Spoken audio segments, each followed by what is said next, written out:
Organization is essential to develop well-formatted code that will allow you to integrate your work with other developers. We learned in a previous lesson how to utilize classes as a template for objects. As you can probably imagine, in a large project, we may end up developing hundreds, thousands, even more classes. So organizing these classes becomes a necessary task. Fortunately, the developers of Java created a concept known as a package to organize our code. When a programmer develops several classes that can be grouped together, it's common practice to place these classes inside a folder that is identified as a package. To utilize classes that are in a package, we use an import statement. The import statement starts with the root folder, and if the class is located several packages deep, a dot is used to show each level. We're going to go over this a little bit more in just a minute. So let's go ahead and open up NetBeans and play around with packages. And as usual, let's create a new project, Java application. We'll call this Fun with Packages.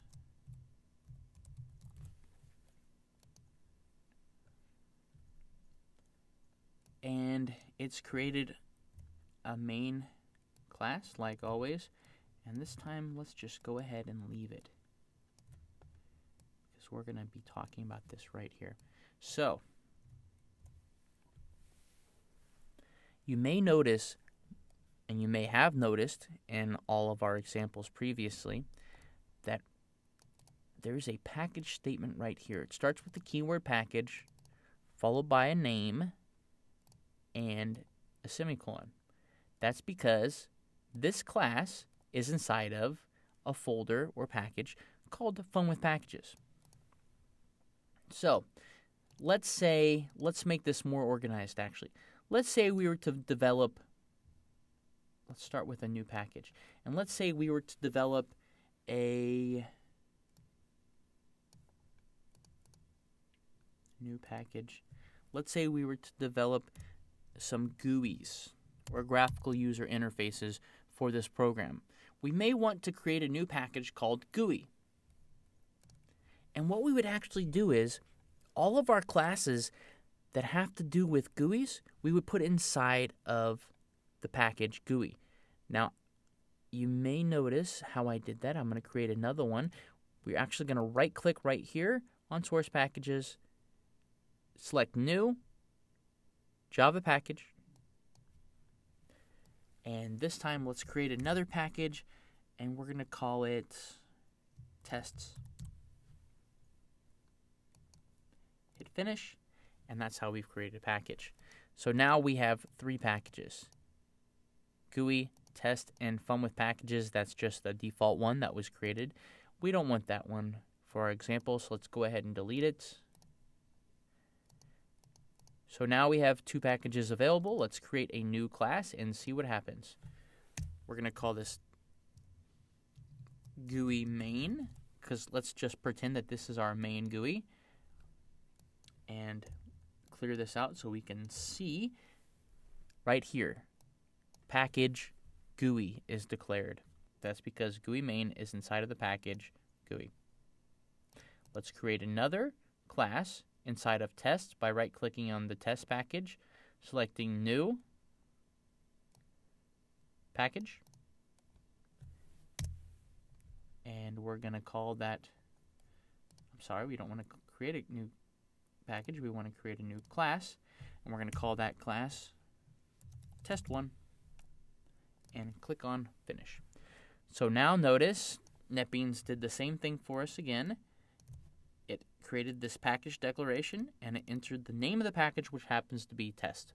Therefore, we know that test1 is inside of the package test, and GUI main is inside of the package GUI. Now, you may notice that the package declaration is the first thing on the very first line, well, the first functional line, because these are blank, of the code of the class here. That's required. It must be the first thing. So now let's say that we created this test1 and we want it to just print something. So let's create a method, public printer of return type void. And we're just going to have this guy print system.out.println hello world.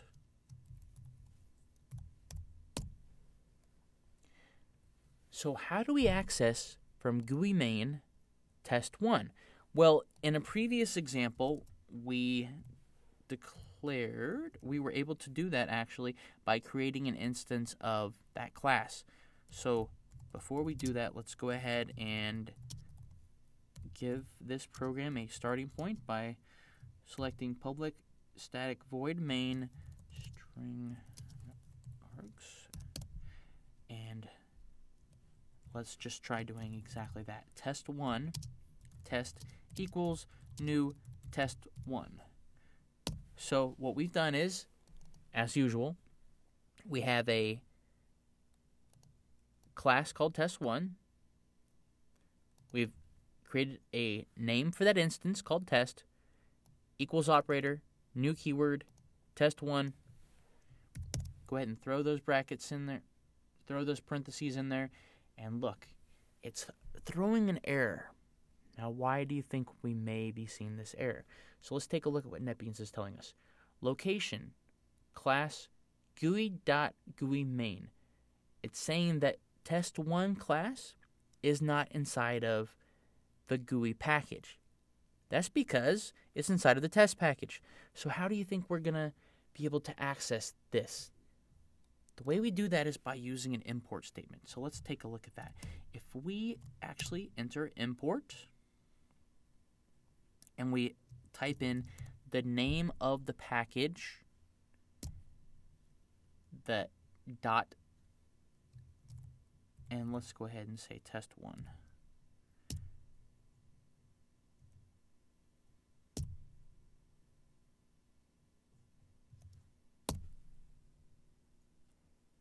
And the name of that package was test, so let's change that.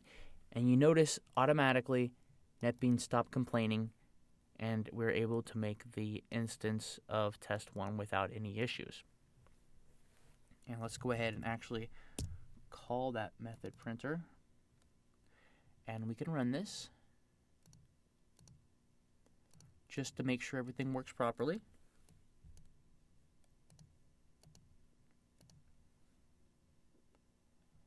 And there we go. Hello world. We were actually able to do that. So what we've learned is we can actually organize our code by placing, for example, all GUI elements inside of a GUI package, all test objects inside of a test package. But there's actually more than that. Java comes with some really neat features already built into it. So to access those, we can say import, and let's just type java dot. And look at all these neat features that came with Java. So something we're going to learn about a little bit later, I/O. We can select the I/O package here because, look, NetBeans helped us out by giving us a list of all the packages that it could find under I/O. And then we could select something like this, a class that we wanted to import. Now, let's say that we don't want to import just a specific class, but all the contents inside of the package. So if we just were to change this to test.star, let's say we had a test1.java and a test2.java, we would actually be able to access both of those. And the purpose of this lesson was to go over how to organize your code using packages, how to import the packages properly, and how to even use some common Java packages that come with the Java programming language.